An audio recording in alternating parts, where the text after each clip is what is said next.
So we're going to be learning about solving proportions, okay? And we're going to do this over a couple days, but first we're going to start with some problems here. So our first one is, it says a proportion is a statement that two ratios are equal. So we've been talking about equivalent ratios, all this time. Every time we've got a ratio table, we've said that it contains columns that are filled with pairs of numbers that have the same ratio. So that means they are equivalent. And we've just been calling this the ratio box, the ratio table. Okay, so we're going to go ahead and we're going to start solving some problems. You can see here we've got flour compared to water. And so it's 2 cups of flour for 3 cups of water, which is the same thing as 4 cups of flour to 6 cups of water, or 6 cups of flour to 9 cups of water. And let's just say that we had been given the 2:3 ratio, and then we were asked, okay, if you have 6 cups of water, how much flour would you get? Well, we've been using our ratio table to figure this out, right? We would put the 2 and the 3 in the table, we'd skip the 1 in the middle, and then we put our question mark and then the 6, and then we would figure out, okay, 3 times what gives us 6? Times 2. 2, we gotta do it times 2, and so we get 4. So that is a perfectly acceptable way to solve a ratio. But another way that we want to kind of look at it too is thinking about 2 equivalent ratios. So we have 2:3, and we want that to be equal to something over 6. Now, if you recall, before you've learned about equivalent fractions, well, how did you tell if 2 fractions were equal? You looked at their cross products. You probably remember the little butterfly method, right? Okay, so you got 2 times 6, that's 12, and that's supposed to be equal to, but look over here. We have 3 times something. So we've got 12 is equal to 3 times what? Well, how are we going to figure that out?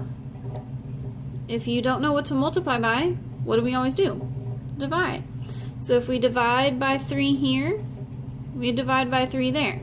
So the question mark is equal to the 12 divided by 3, which is 4.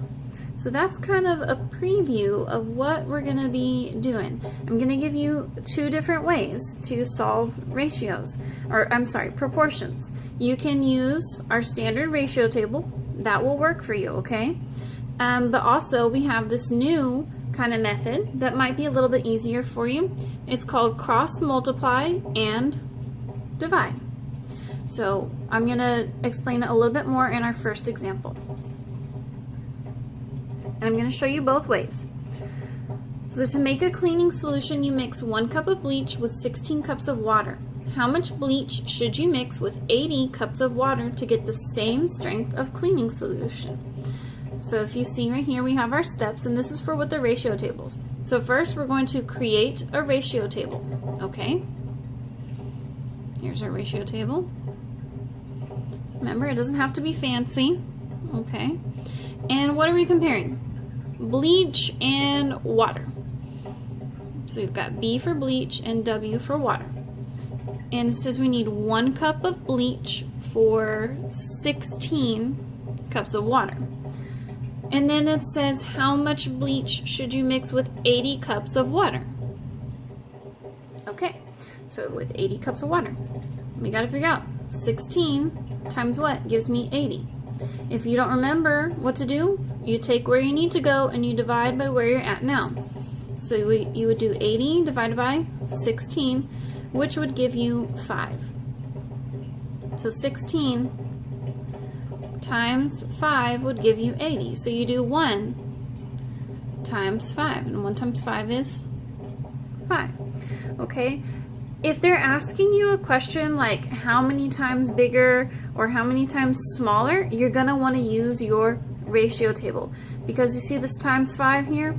That's what's called your scale factor. So that would be, it is 5 times bigger. Does that make sense? So if they're asking you for like how much bigger something is or how much smaller something is, like how many times, then you're going to use the ratio table. If they're just asking you for, you know, if you have 1 cup of bleach to 16 cups of water and you've got 80 cups of water, how much bleach do you need? Then you can use the cross product, okay? So I'll show you with our cross products. We still have bleach to water. So we said it's 1 cup of bleach to 16 cups of water. And we want to know, if we have 80 cups of water, how much bleach do we need? So what we have to do, remember we're looking, the cross products have to be equal. So 80 times 1 has to be equal to 16 times what? All right, so we got 80 times 1, which is just 80. So 80 is equal to 16 times some number. And what do we have to do? We want 16 times what? Well, we divide by 16. Divide by 16. And 80 divided by 16 is 5, so your question mark is 5. And you see, we ended up with the same thing. So you would need 5 cups of bleach. So all you do, 80 times 1, divide by 16. That's it. So 80 times 1 and then divide by 16.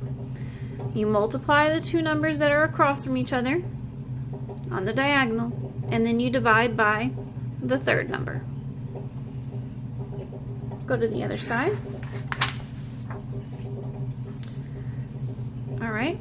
In a recent year, Joey Chestnut won a hot dog eating contest by eating nearly 66 hot dogs in 12 minutes. If he ate at a constant rate, determine about how many hot dogs he ate every 2 minutes. So we'll do it both ways. First one, we're going to do our ratio table. So we have hot dogs and we have minutes. So said he ate 66 hot dogs in 12 minutes. And we want to know how many hot dogs he was eating every 2 minutes. So how do you go from 12 to 2? You have to divide by 6. So here, we also have to divide by 6. And that would be your scale factor, that dividing by 6. So again, if they're asking you how many times bigger or how many times smaller, you're going to want to use that ratio table. So 12 divided by 6 is 2. 66 divided by 6 is 11. So he was eating 11 hot dogs every 2 minutes. Okay, now let's do the cross product way. You always want to start with your labels, hot dogs to minutes. So you have 66 hot dogs for 12 minutes, and we're wanting to know how many hot dogs was he eating every 2 minutes. So you do 66 times 2, so step 1, 66 times 2. You can go over here and figure that out. 2 times 6 is 12. 2 times 6 is 12 plus 1, that's 13. So 132. And so now step 2, we're doing 132 divided by, we did 66 times 2, so our leftover number is 12. So we have to do 132 divided by 12. And do that to the side. So 12 goes into 1, it can't go in there any times. 12 goes into 13 one time, and 12 times 1 is 12. 13 minus 12 is 1. 12 won't go into 1, so we bring down the 2. 12 goes into 12 one time. And so we are done. So again, we get 11. So 11 hot dogs. Okay, you fill that in up there. 11 hot dogs every 2 minutes. Okay? This is not very complicated. You just multiply the two across from each other and divide by that third number. And if you're not comfortable with that, you can always use a ratio table. Both ways will work. Okay? So now we'll go down here, and I'm going to do the first one with you, and you're going to have to do the second one on your own. In this one, I'm just going to do the cross product method. Only the cross product method. If you want to do the ratio table, then you'd have to work that one on your own. But on this one here, you can use either the cross product or the ratio table. Either one will work. So it says Lily's heart beats 56 times per minute. At that rate, how many times will her heart beat in 5 minutes? So we have beats and we have minutes. So 56 times for 1 minute, and we want to know how many times will it beat. We want to know beats, that's where a question mark is, in 5 minutes. Okay, now you can see, you could just build this up by 5, right? So let's do the cross product. We do 56 times 5. 5 times 6 is 30. 5 times 5 is 25 plus 3 is 28. So 280. And then we're going to divide by the one number we didn't multiply, which is 1, which is 280. So how many times would it beat in 5 minutes? 280 beats. 280 times. Alright, so now it's you guys' responsibility to finish this last one. Bring it for me in class and make sure that this page gets taped into your notebook, fold it over, and then we'll go over any questions you have on this one to see you in class. Okay, bye.